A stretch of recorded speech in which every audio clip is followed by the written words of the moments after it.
আমাদের দীর্ঘ লড়াই সংগ্রামের পরে এবং আদালতের রায়ের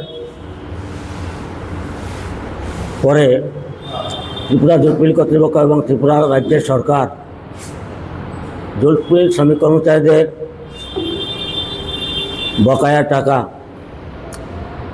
চতুর্থ পে কমিশন অনুসারে দিতে বাধ্য হয়েছেন।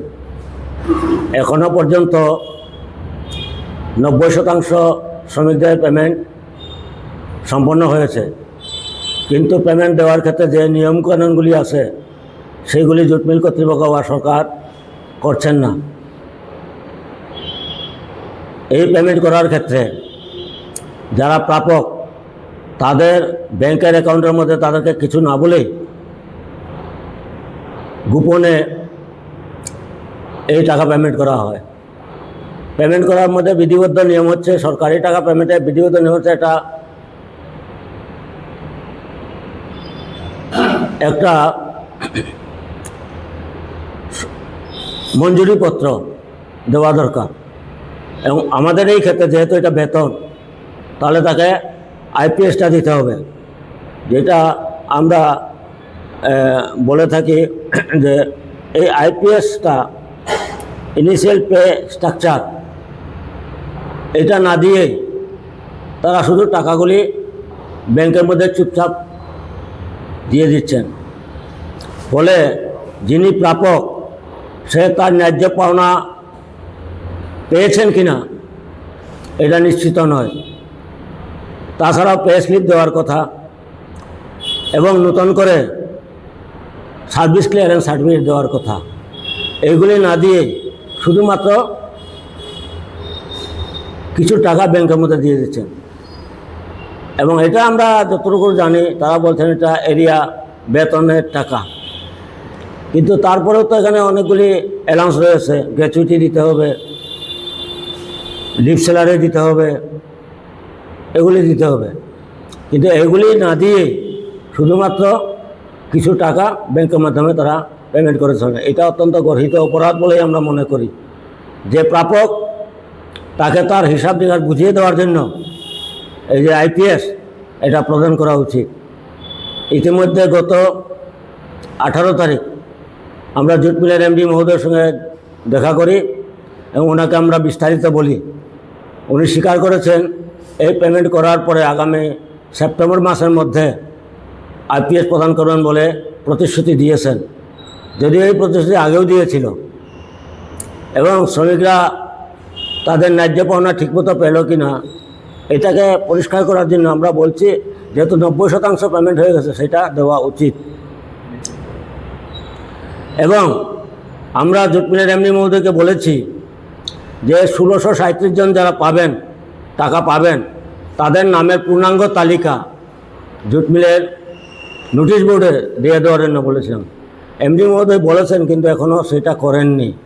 আমরা আবারও বলেছি যে পূর্ণাঙ্গ তালিকা যারা যারা পাবেন তাদের পূর্ণাঙ্গ তালিকা জুট মিলের নোটিশ বোর্ডের মধ্যে দেওয়ার জন্য আমরা বলেছি।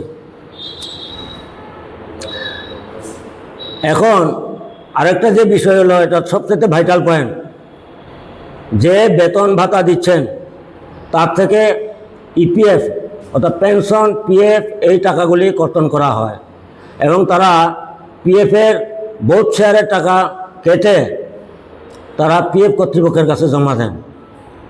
এই ক্ষেত্রে আমাদের দাবি হচ্ছে এইটাই যে আগে আমার বেতনটা ভুল ছিল বলেই এখন সংশোধিত হয়েছে। তাহলে আগে যে বেতনের ভিত্তিতে আমাদেরকে পেনশন দেওয়া হচ্ছে এটা ভুল পেনশন। এখন যেহেতু নতুন করে আমাদের বেতন রিভিশন হয়েছে, তাহলে সেখানে আমাদের দাবি হচ্ছে এই পেনশনটাও রিভিশন করতে হবে। এই পেনশন রিভিশন করার ক্ষেত্রে জুট মিলের কিছু ইতি কর্তব্য আছে, সেই ইতি কর্তব্য জুট মিল কর্তৃপক্ষ এখনও করেনি।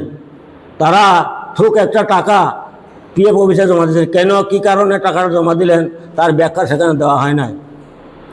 আমরা এমডি মহোদয়কে বলেছি যে টাকাটা আপনি ইপিএফে জমা দিচ্ছেন তার ব্যাখ্যা, কেন টাকাটা জমা দিচ্ছেন, কী কারণে দিচ্ছেন তা বলতে হবে। এবং আমরা ওনাকে আশ্বস্ত করার চেষ্টা করছি যে হাইকোর্ট এবং সুপ্রিম কোর্টের যে রায়, সেই রায় সহ পিএফ কর্তৃপক্ষকে কনভিন্স করতে হবে যে আমাদের বেতনটা ততক্ষণে ভুল ছিল, এখন আমরা এটা সংশোধন করেছি, সুতরাং তাদের পেনশন এই সংশোধিত হারেই করতে হবে।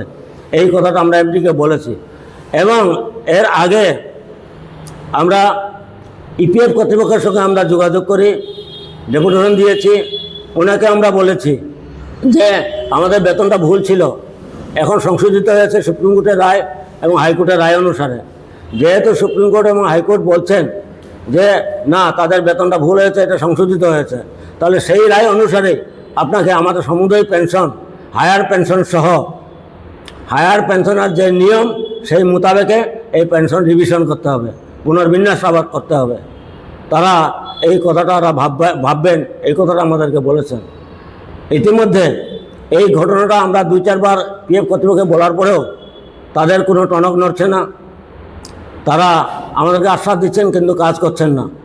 সম্প্রতি পিএফ কমিশনার বলেছেন আমরা মে মাসের দ্বিতীয় সপ্তাহে, গত মে মাসের দ্বিতীয় সপ্তাহ থেকে কাজ করব, কিন্তু আমরা দেখলাম এখনও পর্যন্ত সেই কাজ ধরেনি।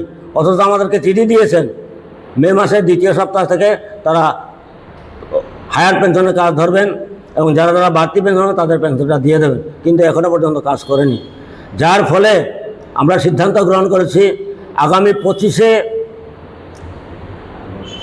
অগাস্ট সকাল 11টা থেকে আমরা পিএফ অফিসের সামনে আমরা গণধর্নায় সামিল হব এবং আমরা আমাদের দাবি যে হায়ার পেনশন এবং এই যে রিভিশনের বেতন, পুনর্বিন্যাসকৃত বেতন, তার ভিত্তিতে পেনশন দেওয়ার জন্য আমরা সেখানে গণধর্না করব এবং গণধর্নার পক্ষ থেকে আমরা পিএফ কমিশনারকে আমরা ডেপুটেশন দিয়ে আমাদের বক্তব্যটা সেখানে প্রকাশ করব।